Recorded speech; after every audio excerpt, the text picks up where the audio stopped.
नमस्कार साथियों, आप सभी का बहुत बहुत स्वागत है आज की इस क्लास में।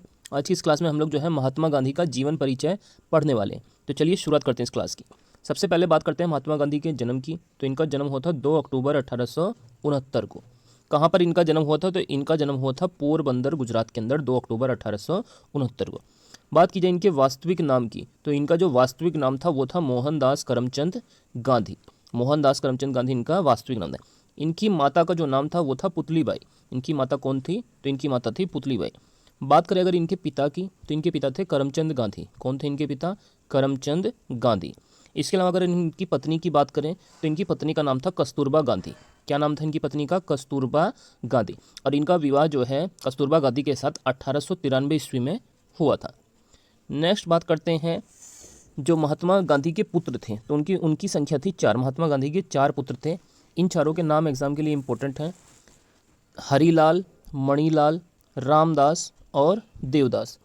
तो महात्मा गांधी के कितने पुत्र थे? 4 पुत्र थे। चारों के नाम आपको याद होने चाहिए, हरीलाल, मणिलाल, रामदास और देवदास।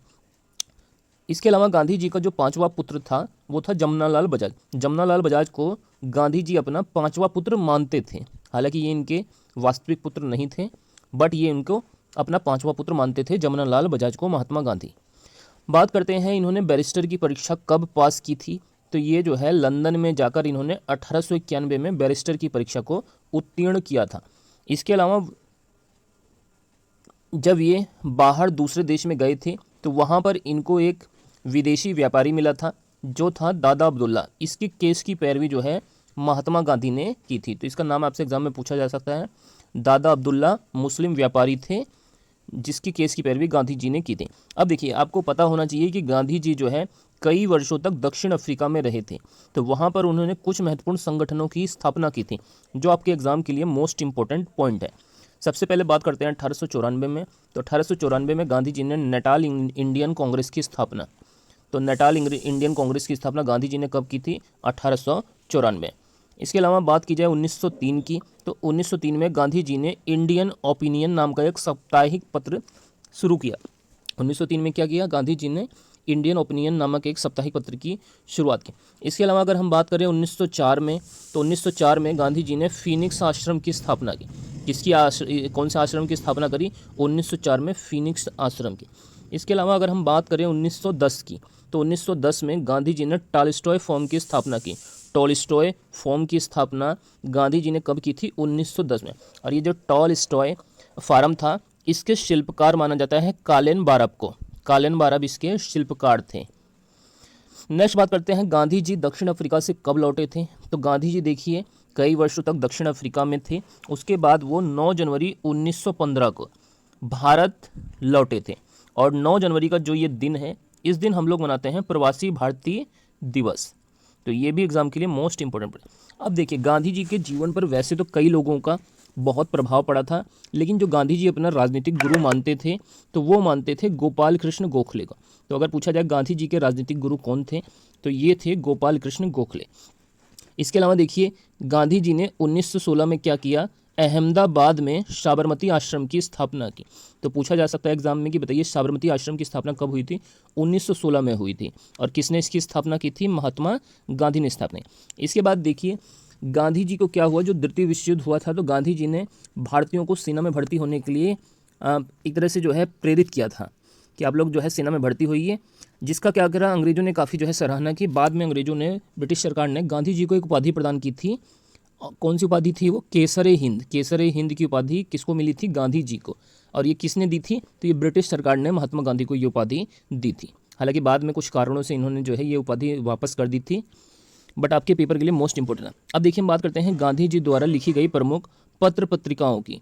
तो देखिए गांधी जी ने कौन कौन से पत्र पत्रिकाएं लिखी हैं। इनमें एक तो नवजीवन है, इसके अलावा एक यंग इंडिया है और एक है हरिजन।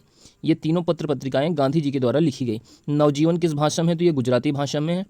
और इसके अलावा यंग इंडिया ये जो है अंग्रेजी भाषा में लिखा है। इसके अलावा एक जो है इनकी पुस्तक है जिसका नाम है हिंद स्वराज। क्या नाम है? हिंद स्वराज। तो ये पुस्तक भी जो है गांधी जी के द्वारा लिखी गई है। नेक्स्ट बात करते हैं गांधी जी की आत्मकथा का क्या नाम है? तो इनकी आत्मकथा का नाम है माई एक्सपेरिमेंट विद ट्रूथ, अर्थात सत्य के साथ मेरे प्रयोग। तो ये गांधी जी की आत्मकथा है। नेक्स्ट बात करते हैं गांधी जी का जो प्रिय भजन है जिसको गांधी जी अक्सर सुना करते थे। तो उस भजन का नाम है वैष्णव जन भजन है।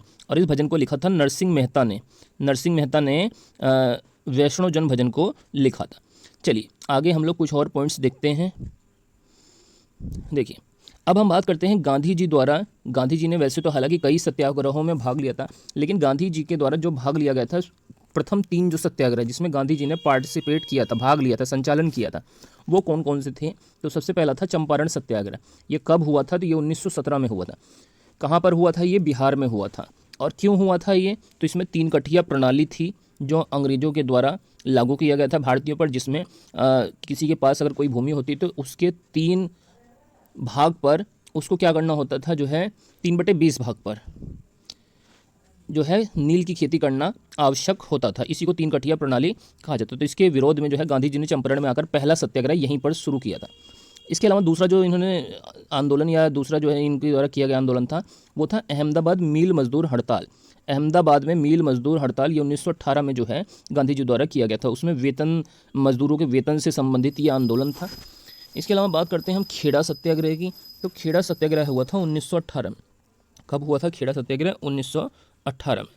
नेक्स्ट बात करते हैं हम गांधी जी के द्वारा किए गए प्रमुख आंदोलनों की। जो इंपॉर्टेंट मूवमेंट गांधी जी के द्वारा चलाए गए उसके बारे में बात करेंगे। सबसे पहले असहयोग आंदोलन। इसकी शुरुआत हुई थी 1 अगस्त 1920 से ये प्रारंभ हुआ था और ये 1922 तक चला था। 1922 में जो चौरी चौरा कांड हुआ था उसके बाद गांधी जी ने इस आंदोलन को स्थगित कर दिया था। तो यहाँ से एग्जाम में डेट इंपॉर्टेंट है। असहयोग आंदोलन की शुरुआत 1 अगस्त 1920 को और ये 1922 तक चला। महात्मा गांधी ने इसको शुरू किया। बात करते हैं सविनय अवज्ञा आंदोलन की। तो ये 6 अप्रैल 1930 से प्रारंभ हुआ था। कब से प्रारंभ हुआ था? 6 अप्रैल 1930 से। इसके अलावा अगर हम बात करें नमक सत्याग्रह, जिसको हम लोग दांडी मार्च कहते हैं, तो ये जो है 12 मार्च 1930 से 5 अप्रैल 1930 के बीच में चला था। इसमें गांधी जी ने दांडी से लेकर साबरमती आश्रम से लेकर दांडी तक की यात्रा की थी और नमक कानून को तोड़ा था। नेक्स्ट बात करते हैं गांधी इरविन समझौता। तो गांधी और जो वायसराय थे भारत के, इरविन, इनके बीच में एक समझौता हुआ था 4 मार्च 1931 को, जिसको हम गांधी इरविन समझौता के नाम से जानते हैं।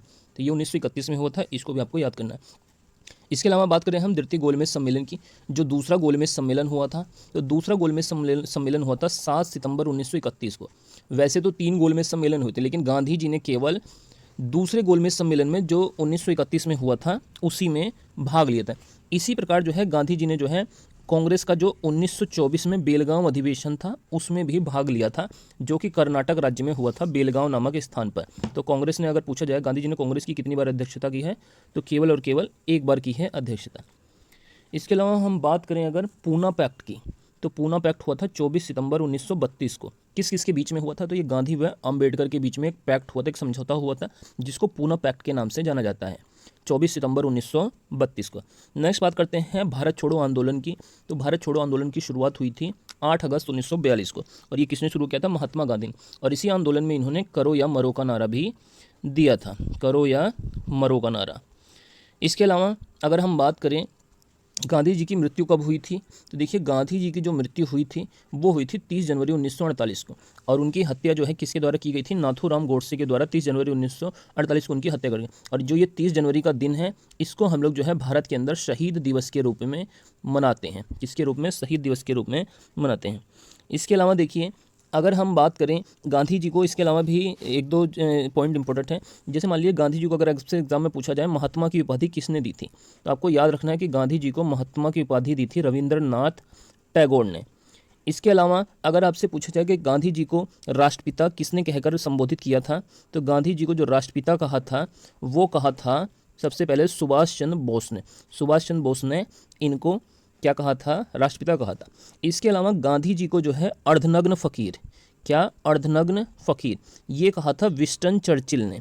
विंस्टन चर्चिल ने गांधी जी को अर्धनग्न फ़कीर कहकर पुकारा था। तो ये हमारी आज की जो है क्लास थी। आप लोगों को ये क्लास कैसी लगी कमेंट करके ज़रूर बताइएगा। और आपने अगर अब तक इस चैनल को सब्सक्राइब नहीं किया है तो ज़रूर से आप लोग इसको जो है सब्सक्राइब कर लीजिए।